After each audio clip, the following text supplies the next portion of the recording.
Hello guys, welcome है आपका मेरी एक और बिल्कुल न्यू वीडियो में। तो दोस्तों, आज की वीडियो बहुत ही ज्यादा इंटरेस्टिंग होने वाली है। आज की वीडियो में हम बात करने वाले हैं जब ज़ोयन पहली बार अपने फादर से किंग मेडुसा और वुनेर को मिलवाता है। तो हमारी स्टोरी की शुरुआत होती है और हमें दिखाया जाता है कि ज़ोयन मास्टर यालो और बहुत सारे एल्डर्स के साथ एक हॉल के अंदर बैठा होता है। वहां पर वुनेर का फादर भी होता है, बाकी के भी एशियन क्लैन्स के लीडर होते हैं वहां पर। वुनेर का फादर कहते हैं, क्या तुम सच में अपने फादर की खातिर वो जो जेड है वो हुन क्लैन वालों को दे दोगे? ये सुनकर ज़ोयन हाँ कहता है क्योंकि मेरे फादर की जान मेरी सबसे ज्यादा कीमती है, इसी वजह से मैं ये जेड हुन क्लैन वालों को दे दूंगा। कि हुन क्लैन वाले ने ज़ोयन वालों को धमकी दी होती है, अगर तुम कल बीफ माउंटेन पर वो जेड का टुकड़ा ना लेकर आए तो तुम्हारे फादर को वहीं पर मार के दफना कर भी चले जाएंगे। ये सुनकर कू क्लैन वाले कहते हैं ठीक है, तो फिर हम लोग जो बाकी के एशियन क्लैन है वो भी तुम्हारे साथ चलेंगे। उनके ज़ोयन उनको देखने लग जाता है। वो कहते हैं कि आज जैसे ही तुम उनको जेड दे दोगे हम उसी वक्त उनके साथ लड़ पड़ेंगे और वो जेड उनसे छीन लेंगे। हमारा सीन काल पर शिफ्ट हो जाता है। यहाँ पर एक पहाड़ी के सामने एक बहुत बड़ी आर्मी खड़ी होती है, तो दूसरी पहाड़ी की दूसरी तरफ से एक और आर्मी आ रही होती है जो बहुत ताकतवर होती है। वो दोनों आर्मी से एक दूसरे के सामने आती है तो रुक जाती हैं। एक तरफ होते हैं ज़ोयन वाले और एक तरफ होते हैं हुन क्लैन वाले। हुन क्लैन जब गु युआन को देखते हैं, यानी वुनेर के फादर को ज़ोयन के साथ देखते हैं, तो वो कहते हैं तुम यहाँ पे क्या कर रहे हो? उनका वुनेर का फादर कहते हैं इसका मतलब तुझे जल्दी समझ आ जाएगा। उनका हुन क्लैन वाला उसकी सारी चालें समझ जाता है। फिर वो ज़ोयन कहता है क्या तुम वो जेड लाए हो? फिर उनका ज़ोयन कहता है पहले मुझे मेरे फादर को दिखाओ। फिर उसी वक्त वो एक हाथ हिलाता है। यहाँ पर एक बूढ़ा आदमी आ जाता है जो बहुत ही ज्यादा जंजीरों में बंधा हुआ होता है। फादर की ये हालत देखकर ज़ोयन के अंदर से एकदम दो की ओवरफ्लो होने लग जाती है, तो गुस्से में आने लग जाता है। ये देखकर हुन क्लैन वाला कहता है कि कोई जल्दबाजी में हरकत ना करियो वरना बहुत ही बड़ी कीमत अदा करनी पड़ जाएगी। फिर हुन क्लैन वाले ज़ोयन के फादर को हल्का हल्का करके आगे भेजते हैं और ज़ोयन वो जेड का टुकड़ा हल्का हल्का करके आगे भेजता है। और फिर जैसे ही वो दोनों चीजें एक दूसरे के पास चली जाती हैं तो हुन क्लैन का लीडर वो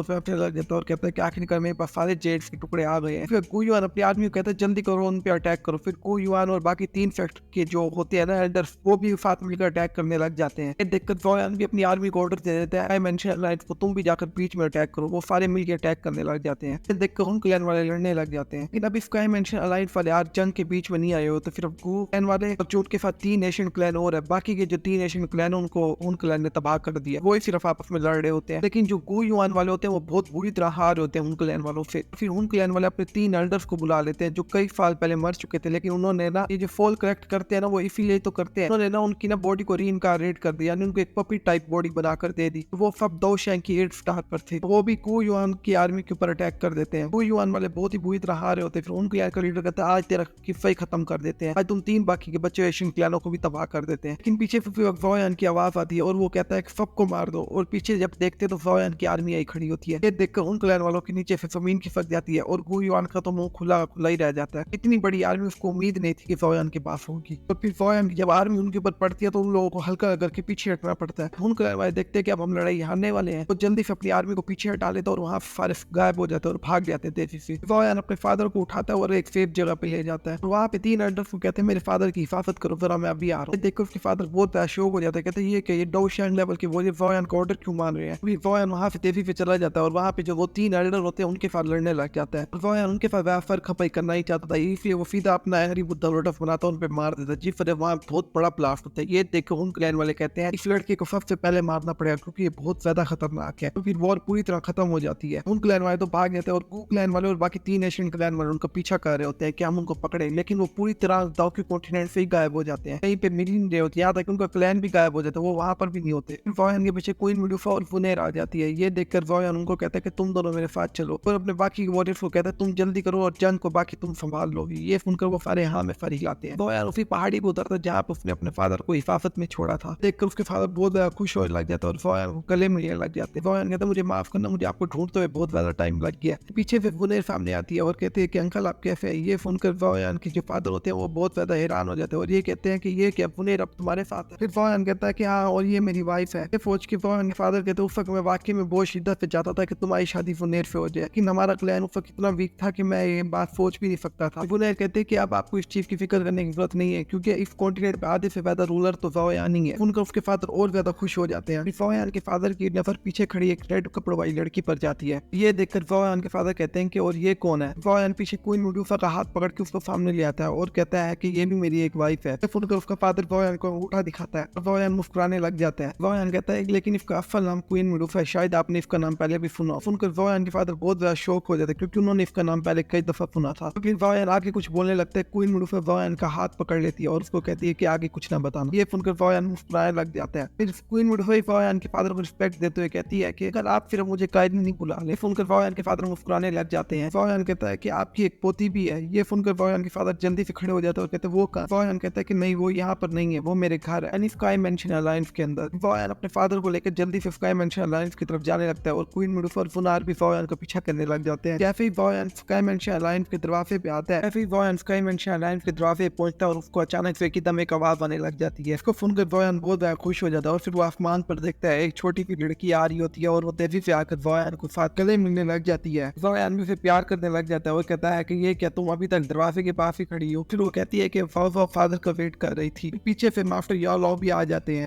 वो को उठाकर अपने फादर के पास लेकर जाता है और कहता है कि जल्दी करो, अपने ग्रैंडफादर को रिस्पेक्ट दो। सुनकर पहले तो वोयान को छोड़ नहीं रही होती और वोयान के साथ तेजी से वापस गले मिल लेती है। वोयान उसके सर पे हाथ रखते हुए कहता है कि वो जल्दी करो, अपने ग्रैंडफादर को रिस्पेक्ट दो। ये सुनकर वो नीचे उतर आती है और वोयान के फादर के आगे झुक जाती है और उसको कहती है कि ग्रेट ग्रैंडफादर, वो आपको रिस्पेक्ट देती है। सुनकर उसके जो ग्रैंडफादर होते हैं वो तेजी से खुश होने लग जाते हैं और उसको जोर से गले मिल लेते हैं। कहते हैं कि तुम बिल्कुल वोयान पर गई हो, वो भी तुम्हारी तरह ही था जब वो छोटा था। लेकिन जो उसकी दाढ़ी होती है वो वो को चुभ रही होती है। वो हल्की आवाज में कहती है कि दाढ़ी दर्द। सुनकर वोयान हंसने लग जाता है और उसके इर्द गिर्द खड़े सब लोग भी हंसने लग जाते हैं। फिर वोयान के जो फादर होते हैं वो मास्टर के साथ जाकर मिलते हैं और मास्टर को रिस्पेक्ट देते हैं। कहते हैं कि आपका बहुत बहुत शुक्रिया कि आपने इतने सालों में वोयान का बहुत अच्छा ख्याल रखा है। उनके मास्टर भी खुश हो जाते हैं और वो कहते हैं कि आप अंदर आए। वो सारे फैक्ट के अंदर चले जाते हैं और यहीं पे हमारी एपिसोड खत्म हो जाती है। अगर आप अगली वीडियो जिस पे देखना चाहते हैं मुझे उसका भी बता दें। भाइयों, मेरे एक भाई ने मुझसे सवाल पूछा था कि आप डोंगवा नॉवल के हिसाब से नहीं चलेगा। मैं अपने उस भाई को जवाब दे दूं कि डोंगवा अब भी नॉवल के हिसाब से ही चलेगा और सारी स्टोरी वही चलेगी, क्योंकि पहले भी नॉवल के हिसाब से अब तक हम लोगों ने जितनी भी स्टोरी देखी है सब कुछ नॉवल में ही थी। फिर जो डोंगवा वाले होते हैं थोड़ा मसाला और ऐड करने के लिए ना थोड़ी बहुत स्टोरी इधर उधर कर देते हैं, लेकिन इनका मकसद और बातें वही होती है। जैसे कि अभी हाल ही में हमें लोगों को दिखाया गया कि क्वीन मेडुसा और जो वोयान वाला सीन है उसमें लोगों ने थोड़ा हेर फेर किया है। यानी जिसमें क्वीन मेडुसा की बेटी के बारे में बताया तो उन्होंने ये बता दिया क्वीन मेडुसा की जान को खतरा है एक्सप्लोजन होने की वजह से। लेकिन आप उस एपिसोड के एंड में देख ही सकते हैं वोयान और क्वीन मेडुसा का रिएक्शन क्या था, क्योंकि